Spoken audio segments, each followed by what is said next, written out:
When we report a measurement, we need to make sure that we record the correct number of digits to indicate the accuracy at which the measurement was taken. So there are two different kinds of numbers that we'll be looking at today. One of them is exact numbers. These are numbers that are known with complete certainty.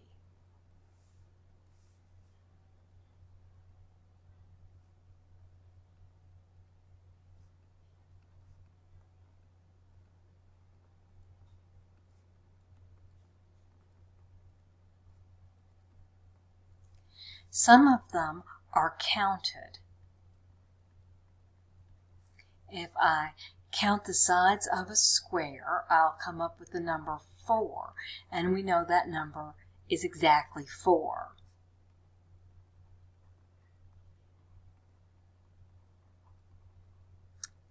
If I count the sides of a triangle, I'll get 3, and it'll be exactly 3, because we counted the sides. Some exact numbers are by definition. We know that there are 10 millimeters in 1 centimeter, and that's by definition.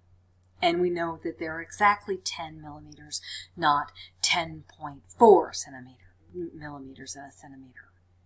So those are our exact numbers. A lot of times, though, we have measured numbers. And measured numbers have a degree of uncertainty. Measured numbers are obtained, unsurprisingly, by measuring. Obtained by measuring.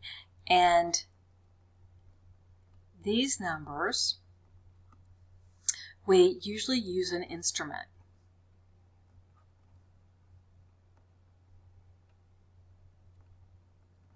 So we might use a ruler,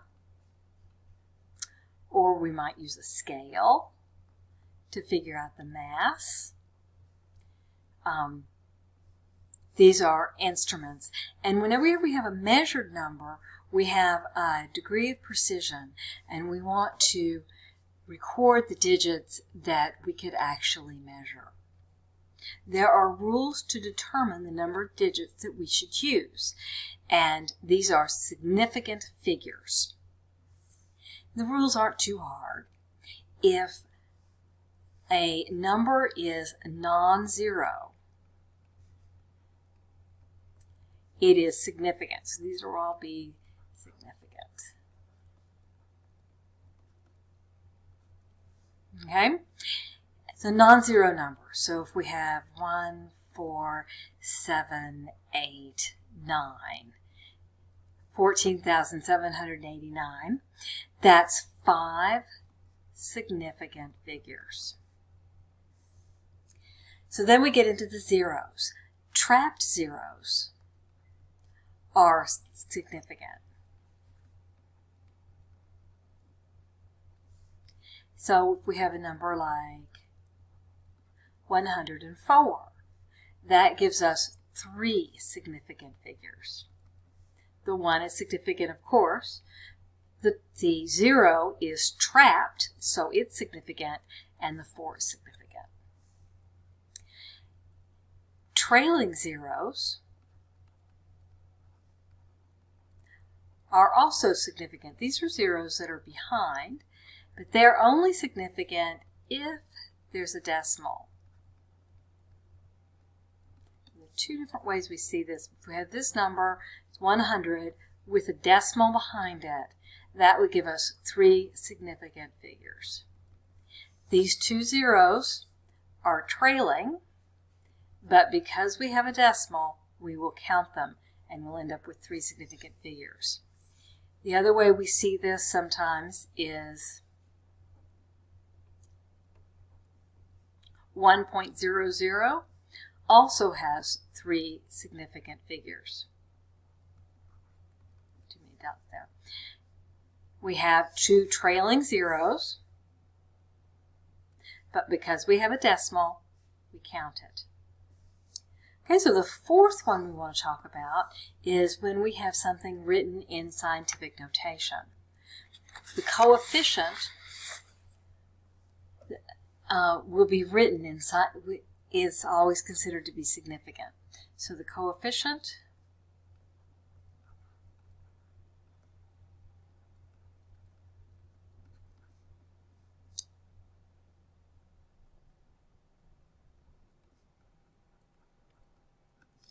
So let's write something in scientific notation, 7.00 times 10 to the minus 4th. This would have 3 significant figures. We'd count the 7, we'd count the 0, and the 0. And that would give us 3 significant figures. So let's now talk about things that are not significant.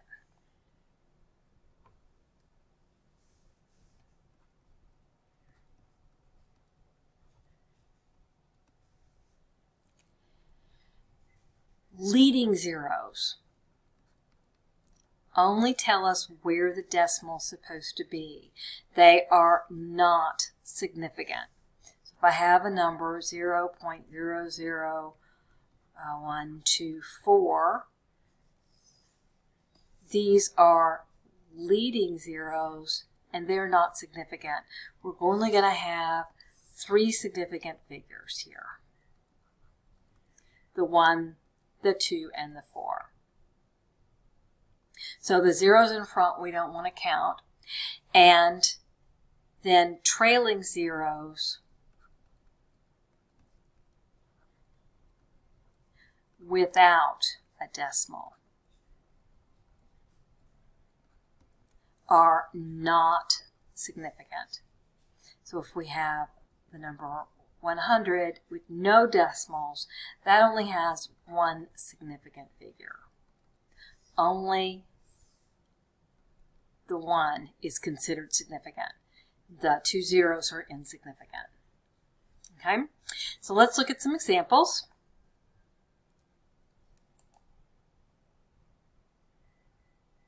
You might want to try these. Stop the tape and then try these.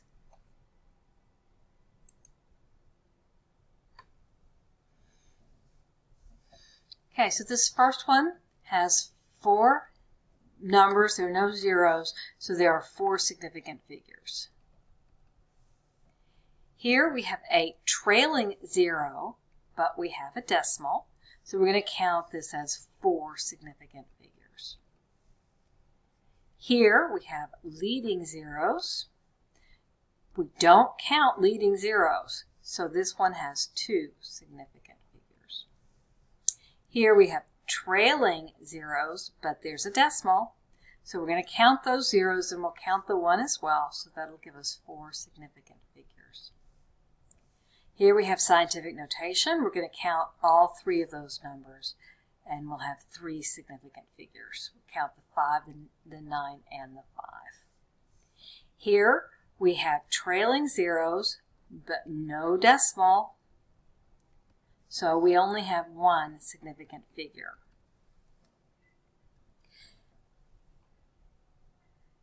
Well, let's look at some rounding. If we want to round these to 3 significant figures, we're going to count the 1,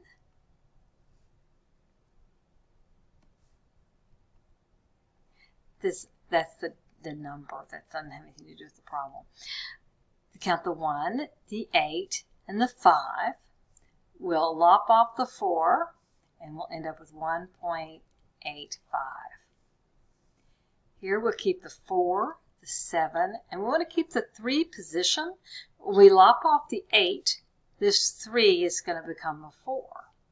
0.00474 would be our answer. Notice that I kept these zeros in the front. We want to keep the number, we're just rounding, we don't want to change the value of the number. Down here, we're going to round this to 3 significant figures. So we're going to keep the 2, the 3, we're going to keep the 9 position. To lop the 8 off, that'll make the 9 a 10, and then the 3 becomes a 4. So we've got 2,400. Notice I'm keeping the decimal in the same position. That gives us 2 significant figures. If I write it like this, I get 4 significant figures. And this one has 3 significant figures. We're trying to, 2 significant figures. We're trying to get 3 significant figures. The only way to do that is going to be scientific notation. 1, 2, 3. And here we've got a scientific notation. We're going to write 1.83. We lose the 2 there, times 10 to